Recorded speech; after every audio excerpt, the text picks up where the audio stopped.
Hello everyone and welcome to a new video. Today we're doing the mid-year tag where we are talking about my faves so far of the year, my lesser faves, but I never really go through my lesser faves, honestly. I just mentioned the one question where it's your most disappointed one or something. And yeah, just thinking about the year so far. I usually count the answers for this challenge from January to June because in my head that's the mid-year, that is the first half of the year. And then in those months, I read 330 books. This is going up a bit late because I've been messing up my videos, but still 330 books. I am above that now in July, but that is a lot. I was on 340 something last year in the same time. So we are about the same, just a bit lower, but not much lower.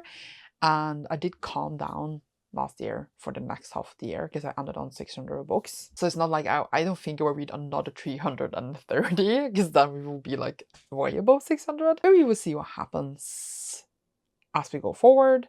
If you're wondering how I read so much, I do again have this video where I made and explained how, which I can leave link down below if you want to check out that. I feel like I had a rough or some rough months with reading because I was finishing up my thesis, etc. And now I just started a full-time job and I notice instantly starting that when I come home, I'm so tired. I have forced myself to read because I am in the rhythm of always reading every day. But I'm just so tired and I feel like if I was reading a book that was I was gonna say, because now I was reading a very chill book, but if I was reading a book that required more thinking, I will be absolutely dead. So I don't know how that would evolve going forward. Hopefully I will be less tired because I will be used to waking 6 a.m. But I don't like waking 6 a.m. But I am suffering through it. And we shall see how that evolves as we go forward. 330 books. I feel like a lot of it is due to I did the Cred vlog earlier this year. So a lot of time were really bad. And I feel like I was looking at the first question, which we are going to start with, best book of the year so far. I feel like I have read obviously a couple of five-star reads, which I have loved, but I feel like I don't really have a book that is a fave like I had last year with The Will of the Many, where oh my god, this is a favorite book of all time, maybe go down as a favorite. I don't feel like I had that so far this year, but obviously I still have books I have enjoyed. I had a hard time picking actually this one because I feel like declaring it the best so far is so dramatic. It sounds so dramatic. I don't know why, because I honestly think this was an amazing book and I absolutely loved it when I read it, but I don't know if it will go down as a fave because of other answers that we will get to in this video. But as I did put in is Atlas 6 by Olivia Blake, which follows these 6 people that have different abilities that is chosen out to become candidates to be part of this secret society, which has a lot of knowledge. They all have different reasons to join this, and in this one they are competing in a way against each other, and then it's very much a character study. It's very written very academic, etc. And I absolutely loved it. I loved the characters. I loved how it was written. I loved just immersing myself in this, in all the small details, and just how they all study each other, how they're trying to outplay each other. Absolutely loved it. I didn't expect to love it this much, but I absolutely did. And as I said, I gave it a 5, and I truly love this. So I have more to say about this series very soon, but I'm declaring it the best of 2025. Unsure if we go down as a favorite of all time, but one of the absolute favorites I read so far this year. So this answer was between this, and then I have another one, which is the next answer for this one. And then I read the newest Hunger Games books, which didn't make this list because I feel like I haven't really thought about that much after reading it. While I loved it and gave it 5, I feel like for me, while I haven't been thinking about it, I feel like it was a bit forgettable in a way that I loved it because it was Hunger Games, etc. But it didn't make it to the answers in this. I just want to mention it. Next question is the sequel in 2025. For this, I have Heavenly Tyrants by Xuan Zhao. This is the sequel to Iron Widow, and Iron Widow follows this young woman that volunteers to be part of these mecha machines, and when a woman goes into them, they usually die. She's going in there to kill the one who killed her sister, and then it evolves from there. It is so cool, so good for a YA series. It has so many plot twists and elements, and a main character that is flawed and angry, and I love her. And then in this one, we are in the aftermath of everything that happened in the first one. Very much slower and more political, but it was so good. It had so many twists and turns, and the characters, and it broke my heart in a billion pieces, and I had the best time. I feel like it was very much between this and Atlas 6 for like the best one, but since I wanted this put in as best sequel, this is a sequel, but like still like so good. Cannot wait for more in the series. Don't know when that is coming, but like they are so good and well thought through, and like the world building, the way it's written, the way it's built up, I feel like it's very much different from other Y series, and it's just brilliant. It is brilliant. I can't talk about it that much because obviously it's spoilers, but I absolutely love it. And thinking about it now, and it's like, it was so damn good, and I'm so happy. Then for an anticipated release I haven't read yet, I have obviously put in Bury Our Bones in the Midnight Show by V. Schwab. This is the fairly edition that I just got, and I just got it. I have ordered like 4 other copies. None of them have arrived yet, but I have this one, and that came a bit damaged, but I'm sad. But very excited. I know it's lesbians, I know it's vampires, that's all I know. Haven't read it yet, but hopefully to read it before this year is over at least. And I love this edition. I love that it's so different from the others that feel like very similar, but this one is very different. Absolutely love, and cannot wait to read it. Then we have anticipated releases for the rest of the year. So I've thrown out 3, which is definitely on the top of my list. We have Ascension by S.D. Gibson. This is the sequel to follow this poly relationship, but it doesn't really follow that, but it's like summoning, etc. One of them has a curse, the others need to help this person. The characters were amazing, the story, the atmosphere, so good. Absolutely loved it. Last year when I read it, was it last year? I feel like 100 years ago. But yeah, the sequel is coming now in July. I feel like it's already out when you're watching this. So excited to get it. And then we have Catabasis. I have been saying catabasis for 100 years, but I do believe you're supposed to say catabasis, but I'm unsure. By R. Kwang, obviously. Absolutely my favorite release. No, it's 2 people going down to hell. It's a love story because they need to find a professor to change their grade. Cannot wait. I have a lot of copies ordered. Very excited, and I know I'm gonna love it because it's R. Kwang, favorite author of all time. So very excited. And then last but not least, we have The Strength of the Few by James Islington, which is the sequel to The Will of the Many, which was my absolute favorite book from last year.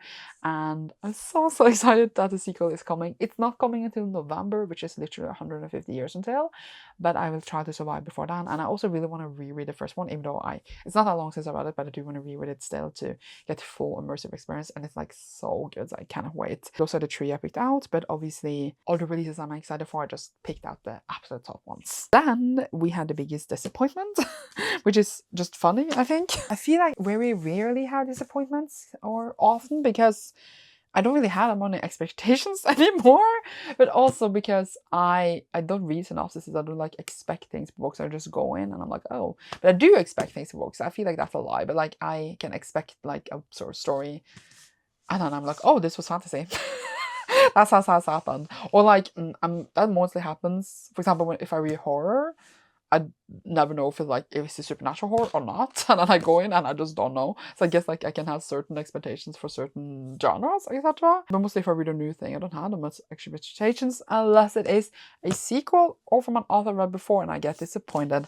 And then I went ahead and read Atlas Paradox and Atlas Complex, because obviously I loved Atlas 6 as we just talked about, and I read these right after, and that's what I got to say. I do believe Atlas Paradox had good elements from the first one, especially the first one, and then really like intense plot twist, and you're like, oh my god, and they're trying to solve that here in a way. This one, due to what's the concept there, but I feel like it really went nowhere, and I'm still confused about the ending. I feel like, did I miss something? Because I feel like what I loved about this was that I really truly immersed myself in it, and I disappeared from this world. And I feel like, what can I say, that this one didn't manage to do that. I was like bored, and I feel like maybe then I missed something because maybe I wasn't immersed as I should have been. But I was reading reviews and I was just like, what was going on here? And I feel like the author maybe was confused of the direction the book was going, because obviously it was first an Indian release, and then it took a long while before the first one was out, and she got to work a lot on that. And then like these came out more like rapid after. But I've seen so many people been disappointed in it, and I was disappointed as well, truly. So I did feel disappointed because I wanted the whole series to be a 5-star read and 5-star series and one of my favorites of all time. And now because I didn't like these as much, especially the third one, on like the ending of the whole thing, and you feel like everything that was really cool and good in the first one, it taints that because like you know it's not going anywhere. Like when you watch Game of Thrones and you know everything that's happening is not going anywhere because it doesn't have meaning anymore because of the ending, it just feels like ugh. So that is why I was a bit like, ugh, can I put it as the best one of the year when I feel disappointed of the rest, you know? So I was struggling, but I still loved truly the first book, and I still love elements of the story a lot. I just feel like how After 6 came to be, and how like I was gonna say like the plot twist, etc. It was just so good. And then we got this, and I'm sad. The writing was still good. I still like elements. Like I didn't give this a 1 star. I gave it a 3, but like from a 5 to a 3, that is a sad part of my heart. Then we have biggest surprise. These could have been counted as biggest surprise in a negative way because I was so surprised that we went so downhill. But a biggest surprise for real would be Gilded Cage and Blood Trader by Lynn Noni. These are the sequels to The Prison Healer, and I loved The Prison Healer when I read it last year for the Farewell vlog. I gave it like a really strong 4. I had such a good time with it. And then I was like worried because obviously YA fantasy trilogy can go in many different directions. Second one was so good. I just follow a young woman who was a healer in a prison and she's been there for 10 years and trying to escape, basically. And then the third one, like it had a big cast of characters. I cared for every single one of them. I had overview of who everyone was. I cared so deeply for a main character. I was like sobbing like a child in my bed reading. I was so invested in the story. And while obviously like the world building and the magic, I like a more complex magic system and more like a complex, I was gonna say, conclusion to everything, because like it wasn't like, oh my god, best ending plot-wise with the world development. I still felt like the characters and how like I still was on my toes and waiting for things to happen because you never knew who was gonna turn. I still had such a good time, and I gave like the last one 5 stars because I was so invested and so emotionally connected to everything. And that is my biggest surprise because I honestly didn't think that that could happen to me anymore. I feel numb of the world and myself, and I absolutely love it. I have a special edition set coming, so I'm very excited for that. Same new author is, if I can get the book, Abby Minutes. I feel like I haven't answered this before. I don't know. But I have read Part of Your World now, and I read Yours Truly, and I read this, and I gave them all 5 stars. I read Dan Friendzone, and I didn't give that 5 stars, but I still managed, even through all the things I disliked about it, to like it slightly. And I do believe that I'm going to enjoy the other books that I have by the author much more. And I feel like since I had 3 5-star reads from romance books from this author that had me so emotionally invested in it, it's definitely a new favorite author. I don't know if I actually said so in previous years. I went back to check, but I do believe I read Part of Your World last year and not the year before. So it needs to have been last year, and last year I did not say Abby Minutes. So hopefully I just don't repeat myself. New fictional crush. I don't like this question because I don't really like crush on anyone in fiction as much as I used to. I wanted to go with Gideon from Atlas series because I don't know, I just loved him. I fell for him. He's kind of like a creature thing. He's not human. And then he's also slightly in love with a lot of the other characters. And he's there. And I was gonna say he's hot, but how does he look like? I don't know. But it was wild. So, fictional crush, maybe there. But that was one of the issues with this book, because it was just like, oh my god, I love you, oh, I love you, I love everyone, I want to be with everyone, oh, we love each other. And I was like, that's a lot. That's a lot. Fave new character. So, can I take my stuff in order here? We have Frieren, which I did actually read the 1st of December last year. But then I've been watching the anime, and I just read this. No, not this. I didn't dig out the latest volume that I read, which was 12, but this is volume 1. And my favorite character is definitely obviously Frieren and Fern, but also Himmel. Himmel is here. It's the one with blue hair. I love him, but also like obviously the new characters. Love the 3 of them, and also Stark. I love them so much. So I would say like the crew. And just like everyone has so funny personalities, and I love them. So this is just about Frieren, who was on this journey with these adventures for 10 years.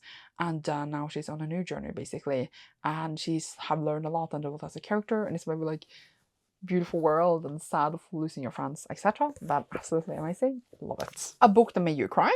The ones I can remember recently is obviously Broad Trader, which I just mentioned, but also Just for the Summer by Abby Jimenez, which I'm bringing out again, because all the books in the series made me cry. Part of Your and Yours Truly, and this one, all of them made me feel tears, especially like in the third act breakup, and all the emotions are like heightened, and everyone is like super emotional. My heart breaks, and I don't have a heart, so it's sad. But it's sad in a good way. It feels very cathartic, but then it's also sad. So I'm excited to read the others that I haven't read yet by the author and cry. Yay! I also slightly wanted to cry in Friend Zone, even though it was not because of the relationship, but it also made me want to cry. So Abby Jimenez jerks my tears open. Then is a book that made you happy. The book was so close to being a 5-star read until the ending, but I feel like it's like still like a fave of the year, even though it wasn't 5. It's Emily Wild's Encyclopedia of Fairies. And in this one, we have a young scientist or researcher that goes up in the north in like a Norwegian, Icelandic like country. And it's like super cold there, and she's investigating these fairies to write in her encyclopedia.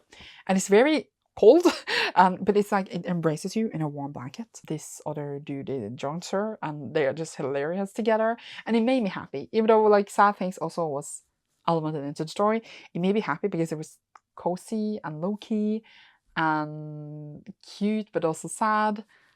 It made me happy, and when I think about it, it makes me happy. So I thought it was a good answer, and then I got to go and add another that I really enjoyed this year. It could have also been a big surprise because I didn't expect to love it.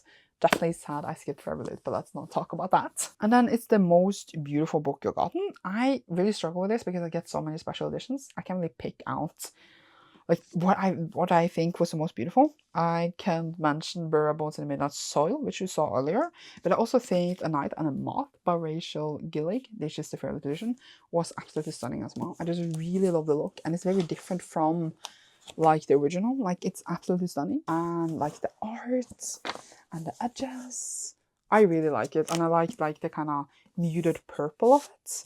So I'm just picking this one, even though I have no idea if I will like it, but probably not. But it's a pretty book. It might be so pretty that I will keep it even if I don't like it. Last question is, we are for the rest of the year. Last year I brought up, because I had to watch that video because I'm like, well, how do I even answer this tag? I brought up like all the things I have on my 25 and 25 series secrets I need to finish. I actually finished a lot of those so far this year already. I don't feel as behind on that as like I usually am in other years.